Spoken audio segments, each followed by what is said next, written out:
Friends, वहाँ class में आपको फिर से स्वागत है। आज हम लोग पढ़ने वाले हैं अक्षांश और देशांतर के बारे में। इससे पहले आप लोगों को पढ़ाए थे हम भारत से सटा हुआ समुद्री राज्य, ठीक है, जो 9 राज्य हैं, ठीक है। और यह क्लास 2 होने वाला है। पहला क्लास हम बता चुके हैं कि भारत से सटा हुआ समुद्री राज्य के बारे में पढ़ा दिए, अच्छा से मैप बना के पढ़ा चुके हैं, ठीक है। आज भी हम लोग पढ़ेंगे पूरा अक्षांश और देशांतर को मैप में पढ़ेंगे। हम आपको पूरा एटलस मैप में पढ़ा देंगे। हम पूरा एटलस हम बताने वाले हैं मैप से यहाँ पे। तो ध्यान दीजिए, कंटिन्यूटी रहिएगा आप लोग, ठीक है, और देखते रहिएगा सिर्फ। चलते हैं, स्टार्ट करते हैं हम लोग क्लास। सबसे पहले एक बड़ा सा हम लोग वृत्त बना लेना है।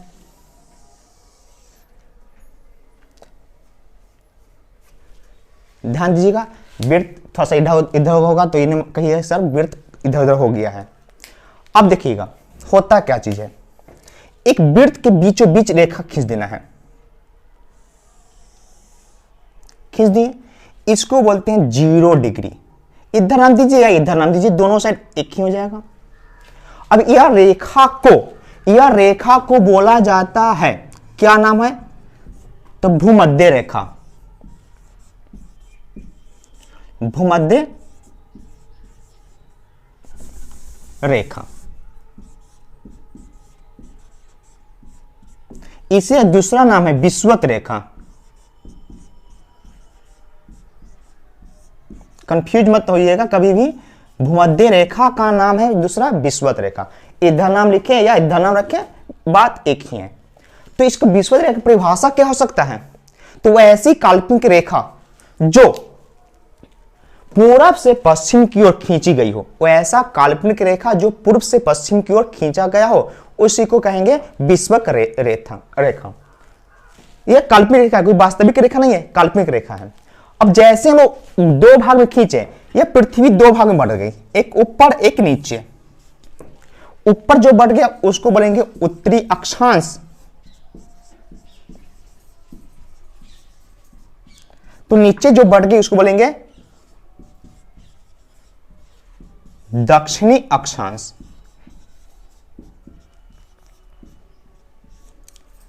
दक्षिणी अक्षांश, ठीक है। अब देखिए, विषुवत रेखा की समानांतर, विषुवत रेखा के समानांतर खींचे जाने वाली रेखा को अक्षांश कहते हैं। ध्यान दीजिएगा, विषुवत रेखा के समानांतर खींचे जाने वाली रेखा को अक्षांश कहते हैं। ऐसा ऐसा रेखा लोग खींच लेंगे, समानांतर जान रहे हैं, सीधा होना चाहिए। चलिए, तो ऊपर अक्ष हुआ तो नीचे भी तो वही बात होगा, ठीक है। तो नीचे होगा तो नीचे भी हम लोग को उसी तरह खींच लेना है, इसी तरह। इससे हम लोग पूरा ग्लोब कैसे बनता है, हम ग्लोब बता देंगे कैसे बनाया जाता है। ऐसे 2 कॉपी ग्लोब बनाने वाले हैं यहां पे हम।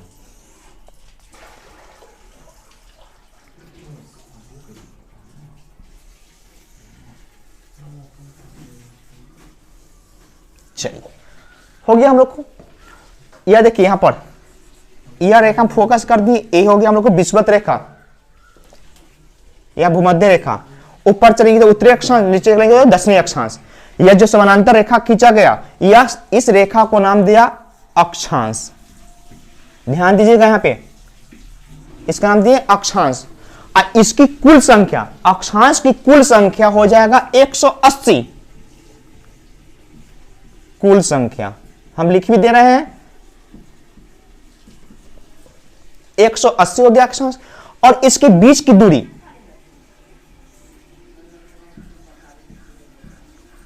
बीच की दूरी 111 किलोमीटर। देखिएगा एग्जाम में बहुत बार पूछता है यह चीज कि 2 अक्षांश के बीच की दूरी कितनी होती है? 111 किलोमीटर, ठीक है। इसमें मैथ भी आता है, इस पर मैथ भी आता है, और बाद में हम लोग क्लास करेंगे मैथ का।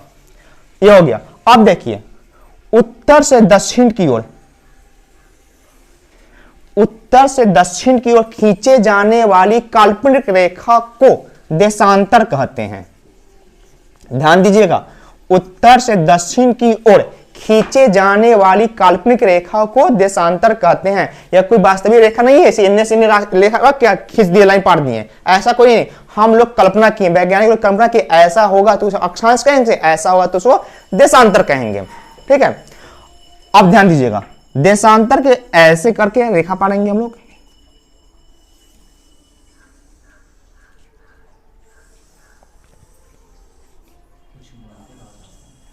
कुछ ध्यान दीजिएगा।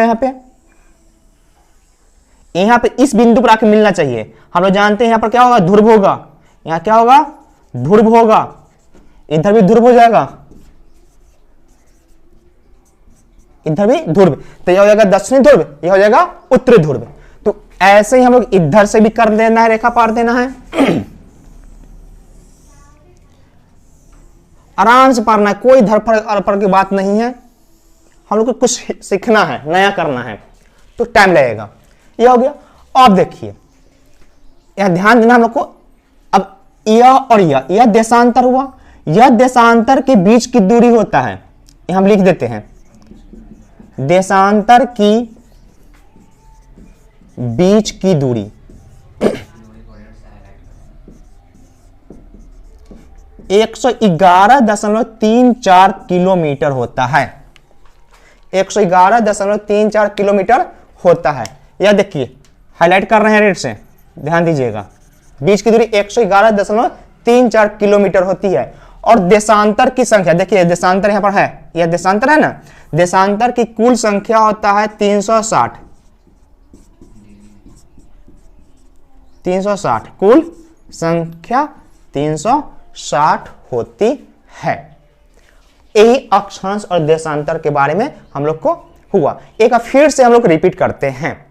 ठीक, देखिएगा, पृथ्वी के बीचों बीच पूर्व से पश्चिम की ओर खींचे जाने वाली काल्पनिक रेखा को भूमध्य रेखा या विषुवत रेखा कहते हैं, जिसको 0 डिग्री कहते हैं। ठीक, और ऊपर की ओर चलेंगे तो उत्तरी अक्षांश, नीचे की ओर चलेंगे तो दक्षिणी अक्षांश। विषुवत रेखा के समानांतर खींची जाने वाली रेखा को हम लोग कहते हैं अक्षांश, जिसकी कुल संख्या होता है 180 अक्षांश की संख्या, और इसकी बीच की दूरी, अक्षांश की बीच की दूरी देखिए, यह अक्षांश है, इसकी बीच की दूरी कितना होती है, 111 किलोमीटर होता है। उत्तर से दक्षिण की ओर खींचे जाने वाली काल्पनिक रेखा को देशांतर कहते हैं, जिसकी कुल संख्या 360 होती है, यहां लिखा हुआ है, कुल संख्या 360 होती है, और बीच की दूरी होता है 111.34 किलोमीटर। और ध्यान दीजिएगा, एक चीज यहां पर मिस्टेक हो गया, ध्यान दीजिएगा, यहां पे मिस्टेक नहीं। अब देखिएगा 23.5 डिग्री उत्तरी अक्षांश में, 23.5 डिग्री उत्तरी अक्षांश में अगर हम लोग चल रहे हैं, ऊपर है तो उत्तरी हुआ, तो 23.5 डिग्री उत्तरी अक्षांश में चलेंगे तो इसको बोलते हैं हम लोग कर्क रेखा,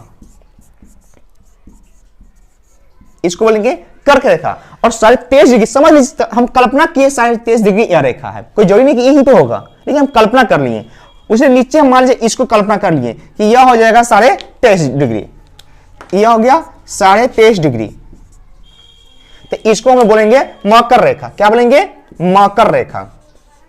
और रेखा के बारे में, कटिबंध के बारे में एक हम अगला क्लास डालेंगे जो सिर्फ कटिबंध ही रहेगा, सूर्य के प्रकार कहां पड़ता है, कटिबंध कितना होता है, और कैसे कहां पर अस्थायी रूप से निवास मनुष्य कर सकता है, कहां पे गर्मी, कहां पे अधिक ठंडा, तो नेक्स्ट वीडियो में हम डालेंगे।